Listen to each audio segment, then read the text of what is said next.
আমার হাজবেন্ডের কাপড় চোপড় পর্যন্ত ধুয়ে দিছে। এই যে এটা হচ্ছে শুধু মা বোনের দ্বারাই সম্ভব, ইভেন শ্বশুর বাড়ির মানুষের দ্বারা এগুলো সম্ভব হয়েছে। তো আর নাই একাই আসছে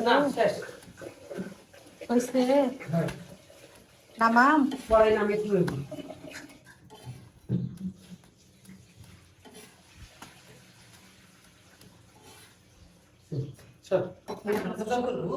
এ তুলে কুমির বানাবো রুটি পিঠে ওরা যতখানি খাওয়া অল্প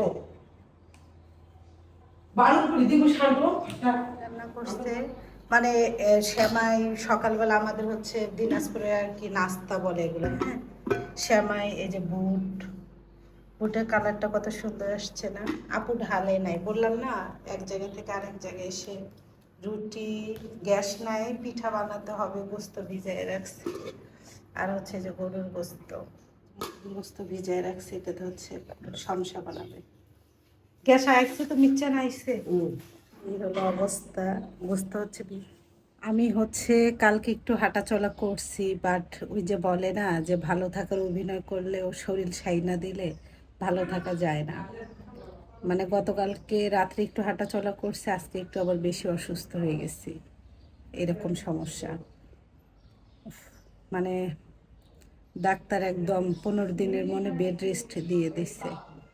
আপু এসে কাজ করতেছে, আমার কাছে খারাপ লাগতেছে। বারান্দায় বাতাস আসতেছে, বারান্দায় কাপড় চোপড়, আপু আমার হাজবেন্ডের কাপড় চোপড় পর্যন্ত ধুয়ে দিছে। এই যে এটা হচ্ছে শুধু মা বোনের দ্বারাই সম্ভব, ইভেন শ্বশুর বাড়ির মানুষের দ্বারা এগুলো সম্ভব না।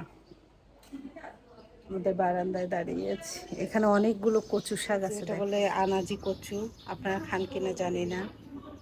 আনাজি কচু আছে, মান কচু, এগুলো কিন্তু আমাদের উত্তরবঙ্গে খাই, ইভেন আমিও খাই। এটা কার? বিশাল বড় না, এটা তুমি পাবা না। পাবো, একটা থাপ্পড় মারবো। কাকে? তোকে তুমি বলো, তোমার ছেলে থাপ্পড় মারবে? হ্যাঁ, পাম্পে গেছিল আজকে, নাইট ডিউটি করবা? ঠিক আছে, তরকারি হ্যাঁ লবণ দাম ঠিক আছে, ঝাল দিতে আছে আবার কারো ঝাল দিতে হবে, আজকে ঝাল দেওয়া বেশি।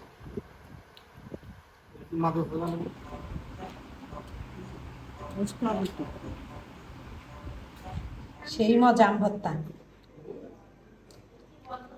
সেই মজা, কিন্তু ডাক্তার খাওয়া না করছে।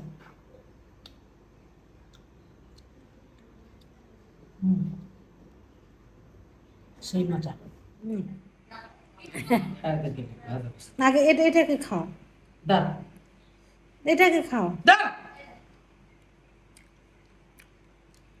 আর খাই দিতে আপু ভাজা গোস্ত আনছে, বাচ্চাদের মতো ট্রিট করে আমাকে, মজা।